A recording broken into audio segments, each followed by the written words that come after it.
जय माता जी। कैसे हैं आप लोग? उम्मीद है अपने-अपने घरों में अच्छे होंगे।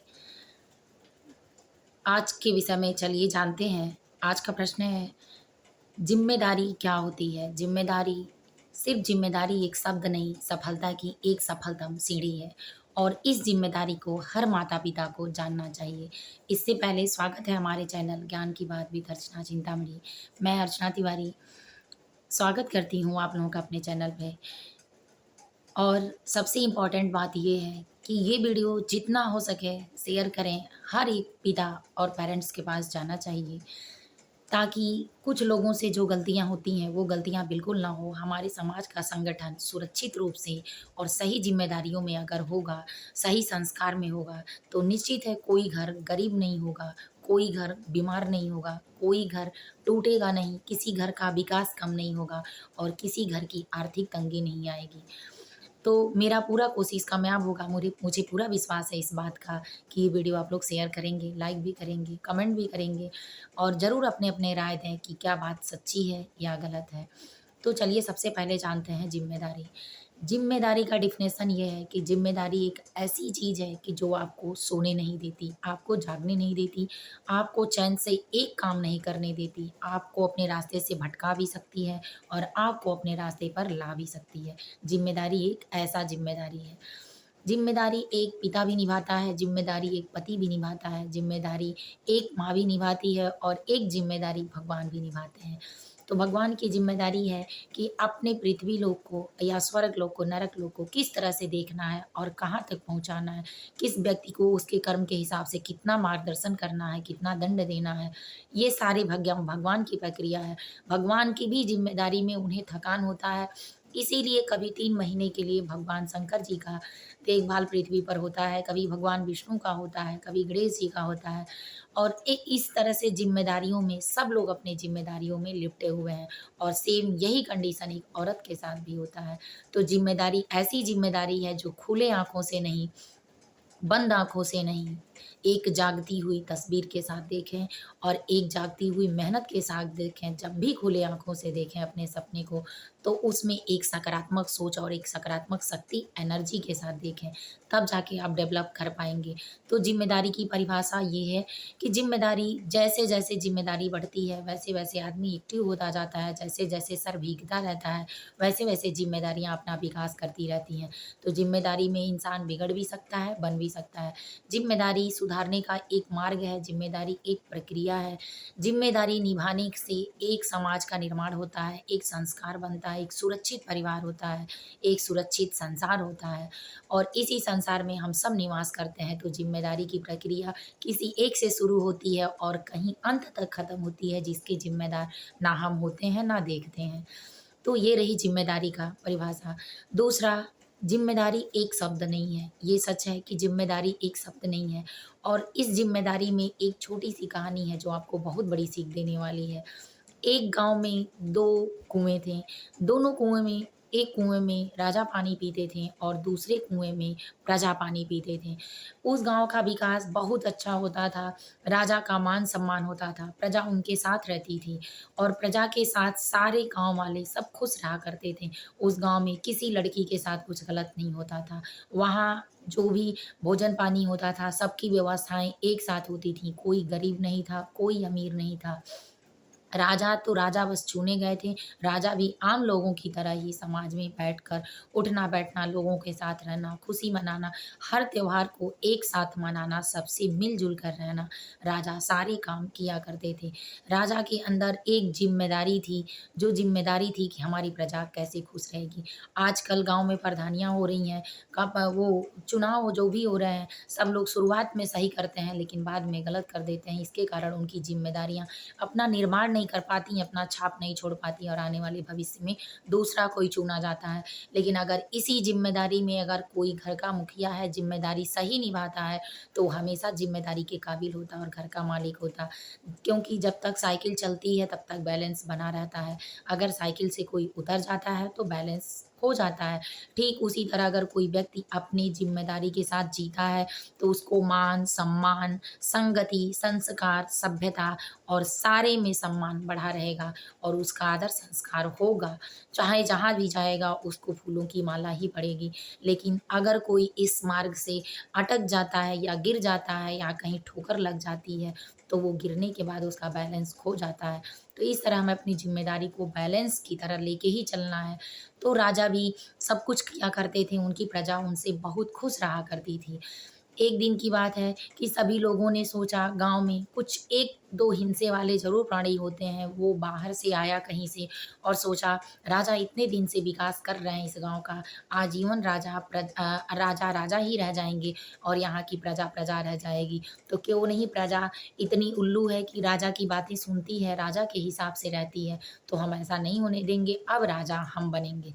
इस तरह से अपनी राजनीति करने के बाद 2-4 लोगों को बुला लेता है अपने पास और याद रखिए कि आपके साथ अगर कोई आपके साथ है, आपकी बातों को मानता है, तो निश्चित है कि वो आदमी अपना फ़ायदा देख के जिस दिन आपके पास से उसका फ़ायदा हट जाएगा, उसी दिन आपको छोड़कर चला जाएगा। तो राजा अपने प्रजा के साथ गाँव में इतने खुश रहा करते थे, लेकिन कहा जाता है कि जब नज़र लगती है, तो दुर्बुद्धि भी आने लगती है। तो राजा राजा को एक कुएँ से पानी पीना देखकर और प्रजा को एक कुएँ में अनेक लोगों का पानी पीना देखकर उसको एक मुद्दा उस गाँव का मिल गया कि राजा जब समान हैं, तो समान क्यों नहीं रहते हैं? इस तरह से वो क्या किया, एक कुएँ में कोई ऐसा पदार्थ डाल दिया कि जिसका पानी पीने से लोग पागल होने लगे। तो पूरे गाँव वाले उस कुएँ का पानी पीकर पागल हो गए और राजा अकेला उस गाँव का समझदार इंसान हो गया। तब राजा ये सोचने लगा कि क्यों ऐसा हो रहा है हमारे साथ, हमारी प्रजा क्यों पागल हो गई है? अब प्रजा झूमती थी, नाचती थी, गाती थी, खाती थी, पीती थी, एक साथ रहती थी। तो ऐसा लगता था कि हम सब समझदार हैं क्योंकि इससे एक सीख आपको मिलने वाली है। सब समझते थे, ये सीख के बारे में आगे बात करते हैं। सब सीख सोचते थे कि क्यों राजा समझदार अब लग रहे हैं, चाहे नासमझ हैं और हम लोग समझदार हो गए हैं। प्रजा ये सोचती थी क्योंकि सारे माहौल एक जैसे हो गए थे पागलों का। राजा समझदार थे। राजा भागते गए और प्रजा उनकी दौड़ाते गई कि राजा को मारा जाएगा। राजा ही पागल हो गया है, गाँव वाले ये सोच लिए हैं कि राजा ही पागल हो गया है। इस तरह से राजा परेशान हो गया और बैठकर सोचनीय अवस्था में बिल्कुल इस तरह से सोचने लगा। तब उसकी प्रजा साथ आई। प्रजा में 1-2 लोग ऐसे भी होते हैं कि जो अपने घनिष्ठ संपर्क के होते हैं, जो अपना भला चाहते हैं। इस तरह से प्रजा में से 1-2 लोग आए और राजा से बोले कि आप इनसे बिल्कुल नहीं बच सकते हैं और आपकी ज़िम्मेदारी इस गाँव को सुरक्षित रखना था। तो आप अपनी ज़िम्मेदारी अपने आप को मिटाकर भी सही बना सकते हैं और अपने आप को खुश रखकर भी बना सकते हैं। तो राजा को एक चाणक्य नीति की तरह एक नीति मिली कि जिसमें जिस कुएँ का पानी गाँव की प्रजा पी है, उसी कुएँ का पानी आप भी पी लीजिए, आप भी उसमें समाहित हो जाइए जैसे सब हैं। अगर वैसे आप भी बन के जिएँगे, तो निश्चित है कि आप भी सफल हो जाएँगे और आपका प्रजा का जो पद है, ज़िम्मेदारी है, वो बच जाएगी और जो प्रजा है, वो आपके साथ रहेगी। इस तरह राजा उस कुएँ का पानी पी लिए और पीने के बाद राजा भी पागल हो गए। तभी सबके साथ रहने लगे। तो फिर गाँव वाले सोचे कि राजा तो हमारे साथ उठते हैं, बैठते हैं, खाते हैं, झूमते हैं, जैसे हम हैं वैसे राजा हैं क्योंकि राजा भी पागल हो गए थे। तो एक साथ रहने लगे। तो इस कहानी से ये शिक्षा मिलती है कि राजा पागल नहीं थे, लेकिन अपनी ज़िम्मेदारी निभाने के लिए जो पागल बनता है, उसकी ज़िम्मेदारी पूर्ण होती है और उसी की ज़िम्मेदारी सफल होती है। जो अपनी ज़िम्मेदारी में अपना सुख ढूँढता है, अपना संस्कार नहीं ढूँढता है, अपना चैन ढूँढता है, अपनी शांति ढूँढती है, उसको जीवन में कभी ना सुख मिलता है, ना शांति मिलती है। इसीलिए राजा के अनुसार जब भी अगर 4 व्यक्ति एक साथ हैं, अगर अच्छे हैं, तो फिर उस अच्छे में शामिल हो जाएँ क्योंकि दूध के साथ अगर पानी भी मिला के रखा जाए, तो दूध हो जाता है। उसी तरह व्यक्ति अगर अच्छी संगति में पड़ जाए, अच्छे ज्ञान में पड़ जाए, अच्छे संस्कार में पड़ जाए, तो निश्चित है कि वो भी उस संगति का हो जाएगा और सही रास्ते पर आ जाएगा। इसीलिए अब आती है बात कि हर माता-पिता को ये बात जाननी चाहिए। तो हर माता-पिता को ये बात इसलिए जाननी चाहिए क्योंकि जब भी माता-पिता अपनी ज़िम्मेदारी निभाते हैं, तो कुछ बातों से पीछे हट पाते हैं। कुछ बातें उनको जानकारी में नहीं आती, वो परेशान हो जाते हैं, दूसरों की बात सोचने लगते हैं, अपनी व्यवस्था में टाइम नहीं निकाल पाते हैं।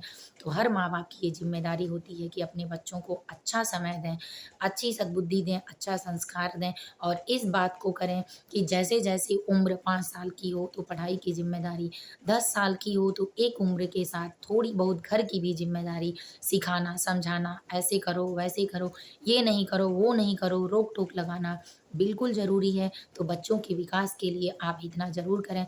बच्चे जैसे बड़े हों, अगर माँ का पैर का स्लीपर बेटी के पैर में आ जाए और पिता के पैर का स्लीपर स्लीपर चप्पल जब बेटे के पैर में आ जाए, तो अपने कंधे की कुछ ज़िम्मेदारी या कुछ दिनों के लिए या तो हमेशा के लिए जिस तरह से आपका बालक सोचने वाला है या बेटी सोचने वाली है, पूरी ज़िम्मेदारी दें कि तुम कुछ दिनों के लिए निभाओ सिर्फ़ मेरे देख-रेख में। इस तरह अपनी ज़िम्मेदारियों के साथ अगर आप चलते हैं, आपका परिवार चलता है, तो आपका नहीं आपके परिवार का विकास होगा। आपकी बेटी होगी तो गलत संगति में नहीं फँसेगी क्योंकि ज़िम्मेदारियाँ उसका समय माँगेंगी।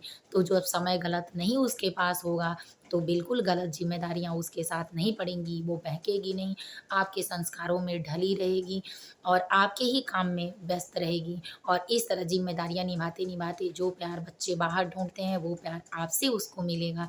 तो अपनी ज़िम्मेदारियों में आप भी खुश होंगे, वो भी खुश होंगे। तो ये ज़िम्मेदारी हर माँ-बाप को निभानी चाहिए अपने बच्चों के साथ कि क्योंकि जो प्यार और जो कमी बच्चे अपने माता-पिता से पाते हैं, वही बच्चे ज़्यादातर बाहर ढूँढने की कोशिश करते हैं।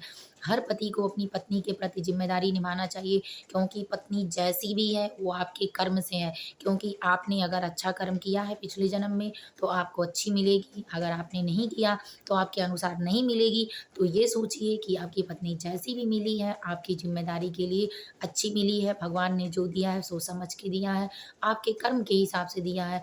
तो जो है उसको अच्छा बनाने की कोशिश करें क्योंकि अगर आपका वर्तमान खो जाएगा तो भविष्य में फिर आपके यही कर्म दोहराए जाएँगे और आप आजीवन दुखी रह जाएँगे।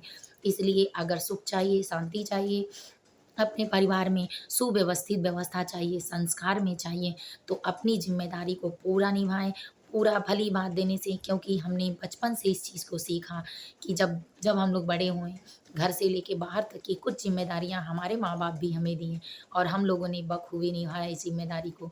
मेरी शादी के बाद भी मेरे भाई दोनों छोटे-छोटे थे, लेकिन फिर भी जो ज़िम्मेदारी मैं उठाती थी, वही ज़िम्मेदारी मेरे भाइयों को भी उठाना पड़ा और इस ज़िम्मेदारी के कारण हम सब उस भीड़ से अलग हो गए। अगर इसीलिए मैंने छोटा एक शॉर्ट वीडियो दिया था कि अगर कोई आपकी निंदा करता है, आपको गाली देता है, आपके प्रति झूठ बोलता है, 4 लोगों की व्यवस्था में आपको गिराने की पूरी कोशिश करता है, तो ये याद रखें कि आप ज़िंदा हैं, आप अपनी ज़िम्मेदारी में हैं, आप सही संस्कारों में हैं, आप जो कर रहे हैं, वो सही कर रहे हैं, इसलिए लोगों की नज़रों में हैं, इसलिए आपकी निंदा है, इसलिए नहीं कि आप गलत रास्ते पर हैं और गलत हैं। इस तरह से सही सोचकर अपने काम में पूरा मन लगाएँ, पूरा साहस रखें, पूरी शक्ति रखें, आत्मविश्वास के साथ अपने परिवार को आगे लेकर बढ़ें। अपने भूल-चूक की गलतियों को एक साथ रख के समझदारी से निभाएँ क्योंकि आप ही एक ऐसे बड़े हैं कि जो पूरी ज़िम्मेदारी को निभा सकते हैं और भगवान आपको ही इसलिए चुने हैं कि आप ही इस ज़िम्मेदारी को निभा सकते हैं। इसीलिए ज़िम्मेदारी सिर्फ़ एक शब्द नहीं, बहुत बड़ी सीढ़ी है सफलता पाने की। अगर आपका बच्चा शुरू से ज़िम्मेदार है, तो पढ़ाई में भी ज़िम्मेदार है, आपके काम में भी ज़िम्मेदार है, आपकी व्यवस्थाओं में भी ज़िम्मेदार है, आपकी धन-दौलत में भी ज़िम्मेदार है, आपकी सभ्यता और संस्कार में भी ज़िम्मेदार है। आपके भविष्य के लिए भी ज़िम्मेदार है और आपको देखने के लिए, अपने कंधों का भार उठाने के लिए और आपको आगे तक अपनी गति पहुँचाने के लिए भी ज़िम्मेदार है। आपके कुल को, कुटुंब को बढ़ाने के लिए भी ज़िम्मेदार है। इसलिए एक ऐसी ही ज़िम्मेदारी शब्द है कि जिसको अगर सही तरीके से निभाया जाए, तो सुख, शांति और संतोष हर ज़िम्मेदारी से पर्याप्त हो जाएगा। अगर वीडियो अच्छा लगा हो, समझदारी की कोई भी बात आपको लगी हो, आपके परिवार के लायक हो, तो कमेंट करना बिल्कुल ना भूलें, शेयर ज़रूर करें, लाइक करें। जय माता दी, हर हर महादेव, सुखी और संपन्न सब अपने घर में रहें।